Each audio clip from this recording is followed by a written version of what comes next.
Delhi high court में IAS coaching हादसे की सुनवाई आज। याचिका में जांच के लिए पैनल गठित करने की मांग। जस्टिस मनमोहन तुषार राव की पीठ करेगी सुनवाई। कुटुंब नामक संगठन ने दायर की है याचिका। बताते चले कि कोचिंग सेंटर के बेसमेंट हादसे पर राष्ट्रीय मानवाधिकार आयोग एनएचआरसी ने दिल्ली सरकार, दिल्ली पुलिस और एमसीडी कमिश्नर को नोटिस जारी किया है। आयोग ने 14 दिन के अंदर डिटेल रिपोर्ट मांगी है। साथ ही मुख्य सचिव को निर्देश दिया गया है कि राज्य में नियमों का उल्लंघन करने वाले सभी कोचिंग सेंटर्स का पता लगाएं। आयोग ने कहा है कि मीडिया रिपोर्ट्स में सामने आया है कि जलभराव के संबंध में अधिकारियों से कई शिकायतें की गईं, लेकिन इस पर कोई कार्रवाई नहीं की गई। इससे नजर आता है कि अधिकारियों ने लापरवाही की।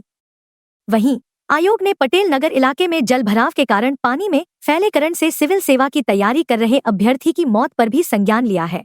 वहीं दिल्ली के मुख्य सचिव नरेश कुमार ने सोमवार को राजस्व मंत्री आतिशी को पहली रिपोर्ट सौंपी। उन्होंने कहा कि डिस्ट्रिक्ट मजिस्ट्रेट को कोचिंग सेंटर पर बाढ़ के कारणों का पता लगाने का निर्देश दिया गया है। वे जल्द ही इसकी फाइनल रिपोर्ट सौंपेंगे। कल ही केंद्रीय गृह मंत्रालय ने भी जांच के लिए 5 सदस्यीय कमेटी का गठन किया। यह 30 दिनों में अपनी रिपोर्ट सौंपेगी। इसमें हादसे के कारण, हादसे के लिए जिम्मेदारों का जिक्र होगा। साथ ही ऐसे हादसों से बचने के उपाय और नीति में बदलाव की सिफारिश भी होगी। एजुकेटर विकास दिव्यकीर्ति ने बयान जारी किया है। दिल्ली के राजेंद्र नगर में 27 जुलाई को राव आईएएस कोचिंग सेंटर हादसे पर एजुकेटर विकास दिव्यकीर्ति ने मंगलवार 30 जुलाई को बयान जारी किया। उन्होंने कहा कि कोचिंग सेंटर्स से जुड़ी यह समस्या ऊपर से जितनी सरल दिखती है, उतनी है नहीं। इसके कई पहलू हैं, जिनके तार कानूनों की अस्पष्टता और अंतर्विरोध से जुड़ते हैं। डीडीए, एमसीडी तथा दिल्ली फायर डिपार्टमेंट के नियमों में असंगति है। दिल्ली मास्टर प्लान 2021 को छोड़कर किसी भी डॉक्यूमेंट में कोचिंग सेंटर्स के लिए नियम साफ नहीं है। उन्होंने आशा जताई कि गृह मंत्रालय की तरफ से नियुक्त कमेटी 1 महीने बाद जब अपनी रिपोर्ट सौंपेगी तो इनका समाधान मिल सकेगा। विकास दिव्यकीर्ति ने अपने कोचिंग सेंटर के सुरक्षा उपायों के बारे में भी बताया है। उन्होंने बताया कि सेंटर में फायर एंड सेफ्टी ऑफिसर का पद है। ऑफिसर बिल्डिंग का नियमित रूप से सेफ्टी ऑडिट करते हैं। बेसमेंट हादसे के मामले में municipal corporation of Delhi MCD ने एक्शन लेते हुए एक जूनियर इंजीनियर को बर्खास्त और एक असिस्टेंट इंजीनियर को सस्पेंड कर दिया है। ओल्ड राजेंद्र नगर स्थित इस कोचिंग सेंटर के बेसमेंट में शनिवार को बारिश के पानी में डूबकर 3 छात्रों की मौत हो गई थी।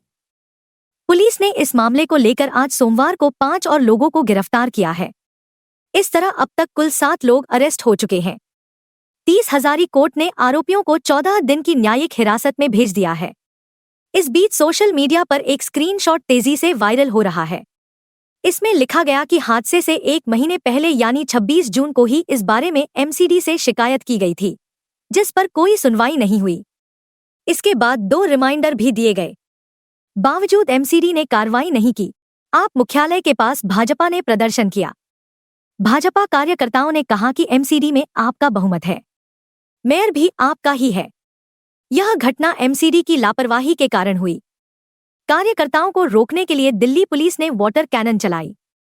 इधर आप कार्यकर्ताओं ने एलजी सचिवालय के बाहर भाजपा और एमसीडी कमिश्नर के खिलाफ विरोध प्रदर्शन किया। कार्यकर्ताओं ने कहा एमसीडी कमिश्नर की नियुक्ति गृह मंत्रालय करता है। कमिश्नर की लापरवाही के कारण जलभराव हुआ और स्टूडेंट्स की मौत हुई। कोचिंग सेंटर के पास स्टूडेंट भी प्रदर्शन कर रहे हैं। दिल्ली के एलजी वीके सक्सेना आज उनसे मिलने पहुंचे। आज दिल्ली के 13 कोचिंग सेंटर भी सील किए गए हैं। मीडिया रिपोर्ट्स के मुताबिक इनमें दृष्टि आईएएस कोचिंग संस्थान का एक सेंटर भी शामिल है। यह सेंटर नेहरू विहार के वर्धमान मॉल के बेसमेंट में चल रहा था। न्यूज एजेंसी एएनआई के मुताबिक पुलिस ने कहा कि आज गिरफ्तार हुए लोगों में वो शख्स भी शामिल है जिसने कोचिंग के सामने से तेजी से कार चलाई थी। उसकी एसयूवी कार भी जब्त कर ली गई है। पुलिस ने कहा ऐसा प्रतीत हो रहा है कि तेज कार चलाने के कारण पानी का प्रेशर बढ़ा और बेसमेंट का गेट टूट गया। मीडिया रिपोर्ट्स के मुताबिक इसी के बाद बेसमेंट में बनी लाइब्रेरी में पानी भरा और स्टूडेंट डूबने लगे। उधर ओल्ड राजेंद्र नगर में नाले के आसपास से बुलडोजर से अतिक्रमण हटाया गया। वहीं एमसीडी ने भी एक जूनियर इंजीनियर को टर्मिनेट और एक असिस्टेंट इंजीनियर को सस्पेंड कर दिया है। इसके अलावा कोचिंग के छात्र लगातार आज दूसरे दिन भी एमसीडी और प्रशासन के खिलाफ नारेबाजी कर प्रदर्शन कर रहे हैं। आखिरकार स्टूडेंट कैसे डूबे?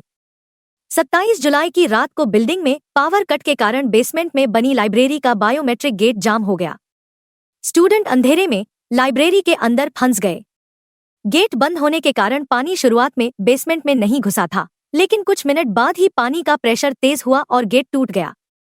चश्मदीद ने बताया कि गेट टूटने के बाद पानी तेजी से बेसमेंट में भरने लगा। बहाव इतना तेज था कि सीढ़ियां चढ़ना मुश्किल हो रहा था। कुछ सेकंड में ही घुटनों तक पानी भर गया। ऐसे में स्टूडेंट बेंच पर खड़े हो गए। महज 2 से 3 मिनट में ही पूरे बेसमेंट में 10 से 12 फीट पानी भर गया। स्टूडेंट को बचाने के लिए रस्सियां फेंकी गईं, लेकिन पानी गंदा था, इसलिए रस्सी दिखाई नहीं दी। पानी में बेंच भी तैर रही थी, इसलिए रेस्क्यू में दिक्कतें हुईं। देर रात को 3 छात्रों के शव मिले। 14 बच्चों को रस्सियों के सहारे सुरक्षित निकाला गया। रेस्क्यू जब आखिरी चरण में था, तब भी 7 फीट तक पानी अंदर भरा हुआ था। दिल्ली हाई कोर्ट में भी याचिका। कोचिंग हादसे को लेकर राष्ट्रीय प्रवासी मंच की याचिका में छात्रों की सुरक्षा को लेकर गाइडलाइन बनाने और हादसा होने पर उचित मुआवजा देने की मांग की गई है। याचिकाकर्ता ने दिल्ली सरकार, एमसीडी और राव आईएएस कोचिंग को जनहित याचिका में पक्षकार बनाया है। इसमें हाईकोर्ट के रिटायर्ड जज की निगरानी में घटना की जांच कराने की मांग की गई है। साथ ही दूसरे राज्यों से आने वाले छात्रों की सुरक्षा को लेकर भी गाइडलाइन बनाने की बात कही गई है। एमसीडी ने कहा, लाइब्रेरी अवैध, बेसमेंट में सिर्फ स्टोरेज की अनुमति थी। 2021 में एमसीडी की ओर से राव आईएएस कोचिंग सेंटर को सर्टिफिकेट जारी किया गया था। इसमें कहा गया था कि बेसमेंट में सिर्फ स्टोरेज की अनुमति है, वहां कोई व्यावसायिक गतिविधि नहीं चलाई जा सकती है। घटना के बाद एमसीडी ने कहा है कि कोचिंग सेंटर में लाइब्रेरी अवैध रूप से चलाई जा रही थी। बिल्डिंग प्लान और फायर ब्रिगेड के एनओसी में कोचिंग के अधिकारियों ने बताया था कि बेसमेंट का इस्तेमाल पार्किंग और स्टोर रूम के लिए किया जाएगा। घटना के बाद से अब तक एक्शन, पहला एक्शन, मालिक और कोऑर्डिनेटर समेत 7 लोग गिरफ्तार। कोचिंग मालिक अभिषेक गुप्ता और कोऑर्डिनेटर देशपाल सिंह को गिरफ्तार किया गया और 14 दिन की न्यायिक हिरासत में भेजा गया। पुलिस ने बताया कि घटना को लेकर बीएनएस की धारा 105, 106, 1, 152, 290 और 35 के तहत एफआईआर दर्ज की गई है। इसके अलावा अन्य 5 लोगों को भी गिरफ्तार किया गया है। दूसरा एक्शन, दिल्ली सरकार ने मजिस्ट्रियल जांच के आदेश दिए। दिल्ली सरकार की मंत्री आतिशी ने मुख्य सचिव नरेश कुमार को मजिस्ट्रेट जांच शुरू करने के आदेश दिए। उन्होंने मामले को लेकर जल्द से जल्द रिपोर्ट पेश करने का निर्देश दिया। तीसरा एक्शन, एलजी सक्सेना ने डिविजनल कमिश्नर से रिपोर्ट मांगी। एलजी वीके सक्सेना ने डिविजनल कमिश्नर को जांच के आदेश दिए।